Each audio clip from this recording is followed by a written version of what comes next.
नमस्कार प्रिय दर्शकों, स्वागत है आप सभी का। और आज हम बात करेंगे ग्रहों की उच्च नीच राशियों के बारे में कि नवग्रहों की उच्च राशियां कौन सी है और नीच राशियां कौन सी है। प्रिय दर्शकों, नवग्रहों में यहाँ केवल 7 ग्रहों के बारे में बात होगा इस श्लोक में, क्योंकि राहु केतु को राशियों में स्थान नहीं मिला है। राहु केतु की उच्च नीच राशियां कौन सी है मैंने आप लोगों को पहले बता दिया। ग्रहों के मूल त्रिकोण हम समझ लिए। आज हम समझेंगे ग्रहों की उच्च नीच राशियां कौन कौन सी है, यह श्लोक क्या है, इस श्लोक का अर्थ क्या है, और उसके बाद हम यहाँ समझेंगे नीच राशियां। श्लोक में उच्च और नीच दोनों के बारे में बात किया गया है। प्रिय दर्शकों, सबसे पहले तो आप श्लोक को ध्यान से देखिए। मेषो वृषोऽथ मकरः, कन्या कर्को झषस्तुला, अर्कादुच्यम ततो नीचम, सप्तमे परिकीर्तितम। एक बार पुनः से श्लोक को पढ़ रहा हूं। मेषो वृषोऽथ मकरः, कन्या कर्को झषस्तुला, अर्कादुच्यम ततो नीचम, सप्तमे परिकीर्तितम। यहाँ अर्कात उच्चम ततो नीचम, यहाँ उच्च राशि और यहाँ नीच राशि। सप्तमे नीचम यानी सप्तम स्थान नीच का होगा।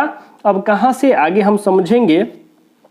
सबसे पहले कहा मेषो यानी मेष राशि, तो चलिए हम यहाँ लिख लेते हैं मेष राशि। मेषो वृषो, वृषो मतलब वृषः यानी वृष राशि, वृषभ राशि। इसको वृष भी कहा जाता है, कहीं कहीं इसके लिए वृषभ भी लिखा रहता है, वृषभ राशि। अर्थ मतलब उसके बाद मकरः यानी मकर राशि।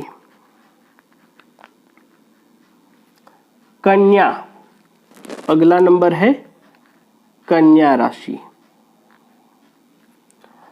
कर्को यानी कर्क राशि,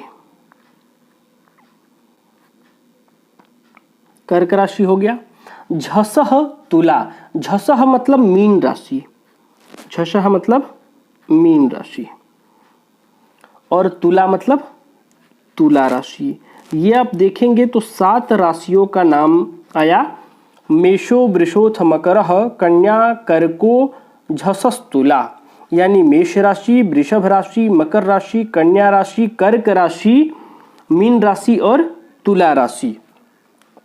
अब कहा अर्कात उच्चम, यानी अर्क जो है, अर्कात मतलब अर्क से, यानी अर्क कहते हैं भगवान सूर्य को, यानी सूर्य से आप उच्चम मतलब सूर्य से क्रमशः 7 ग्रह इन राशियों में उच्च के होते हैं। जो कहा मेषो वृषोऽथ मकरः, कन्या कर्को झषस्तुलः, अर्कात उच्चम यानी अर्क से सभी ग्रह क्रमशः उच्च के होते हैं। जैसे मेष सबसे पहला ग्रह सूर्य, तो जो सूर्य ग्रह है ये मेष राशि में उच्च का होता है।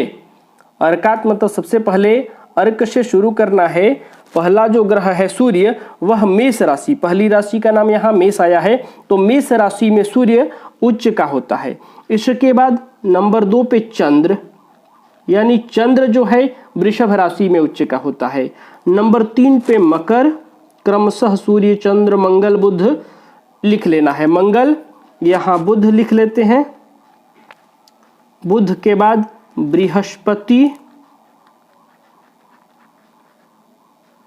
बृहस्पति के बाद शुक्र, शुक्र के बाद शनि। यहाँ आपको ये अर्कात से क्रमशः समझ लेना है। सूर्य चंद्र मंगल बुध बृहस्पति शुक्र शनि। राहु केतु के बारे में यहाँ हमने समझ लिया। मेष राशि में सूर्य उच्च के होते हैं, वृषभ राशि में चंद्र उच्च के होते हैं, मकर राशि में मंगल उच्च के होते हैं, कन्या राशि में बुध उच्च के होते हैं, कर्क राशि में बृहस्पति उच्च के होते हैं, मीन राशि में शुक्र उच्च के होते हैं, तुला राशि में शनि उच्च के होते हैं। अर्काद उच्चम ततो नीचम सप्तमे है परिकीर्तितम। इसको समझते हैं नीच राशि कौन सी है, सप्तमे क्या कह रहा है। इससे पहले हम समझते हैं कि उच्च होता क्या है। उच्च क्या है? यह सूर्य मेष में उच्च का होगा, इससे क्या होगा? प्रिय दर्शकों, यहाँ ग्रहों का बल निर्धारण किया गया है, यानी बल ज्ञात किया गया है कि ग्रह के पास किस प्रकार का बल है, कितना बल है। जब कोई ग्रह अपनी उच्च राशि में बैठता है तो वह कर्म बली हो जाता है, यानी वह सबसे ज्यादा बलशाली हो जाता है और सबसे अधिक कर्म क्षेत्र पर अपना प्रभाव देता है। और मैं बात करूं कि कुंडली में सबसे मजबूत ग्रह कौन सा होता है, तो यदि आपके जन्म कुंडली में कोई ग्रह उच्च का है, वह सबसे ज्यादा मजबूत होता है। कोई सा भी ग्रह हो, जो ग्रह उच्च का है वह सभी ग्रहों से मजबूत होगा, बलशाली होगा और वह कर्म बली माना जाता है। तो वही ग्रहों का जो बल निर्धारण किया गया है, कौन सा ग्रह कब कितना बली हो रहा है, क्योंकि सारा फल बल पर निर्भर है। जितना ग्रह के पास सामर्थ्य, शक्ति, ग्रह उतना ही फल देगा। मैं यहां भी बताया था, स्वराशि का ग्रह बलिष्ठ होता है तो फिर मूल त्रिकोण राशि स्वराशि से बलिष्ठ, मूल त्रिकोण से अधिक बली होते हैं उच्च के। फिर नीच क्या है, तो नीच अशुभ स्थान हो जाता है, निकृष्ट स्थान हो जाता है, और उच्च का शुभ स्थान होता है, श्रेष्ठ स्थान होता है। ग्रहों का एक तरह से बल मिल जाता है, यानी समझिए कि ये इनका जो है वो कार्य क्षेत्र पर विशेष प्रभाव देते हैं।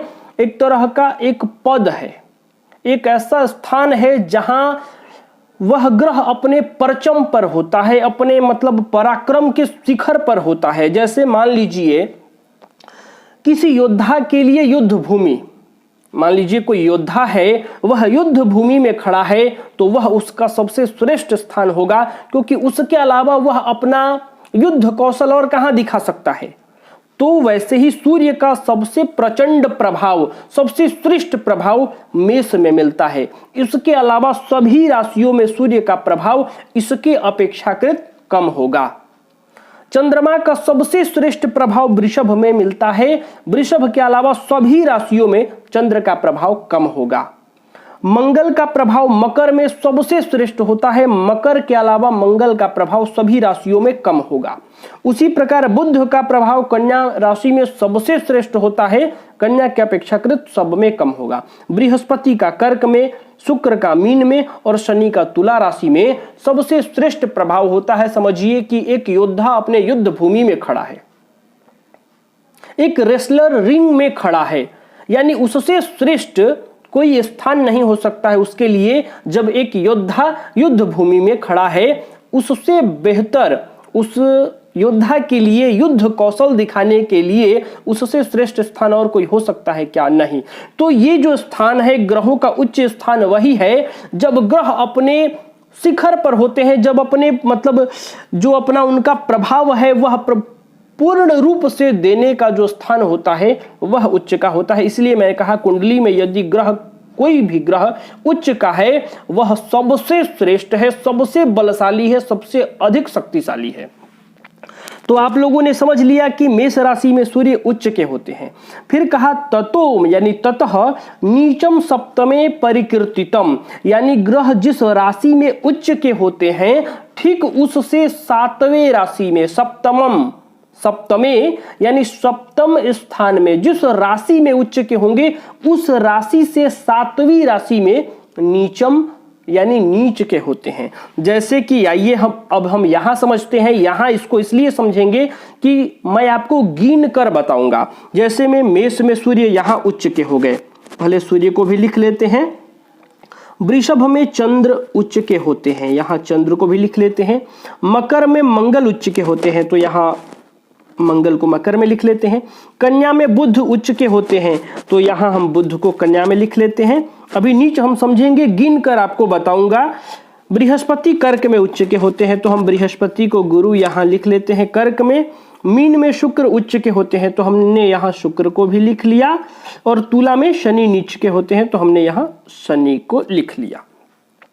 अब ये ग्रह जिस राशि में बैठे हैं, यहां आपको राशि समझना है, उसमें ये उच्च के होते हैं। कहा क्रमशः अर्कात उच्चम, यानी ये जो मेष में सूर्य उच्च के हो गए, ये आपने समझ लिया। अब हम बात करते हैं सप्तमे नीचम, यानी सूर्य जब मेष राशि में उच्च का है तो मेष राशि से 7 घर गिनेंगे, जो 7वीं राशि होगी उसमें सूर्य नीच के हो जाएंगे। जैसे 1 में उच्च के हैं तो 1 से हम 7 घर गिनेंगे, 1 2 3 4 5 6 7। यहां जब सूर्य बैठेंगे तो ये सूर्य हो जाएंगे नीच के।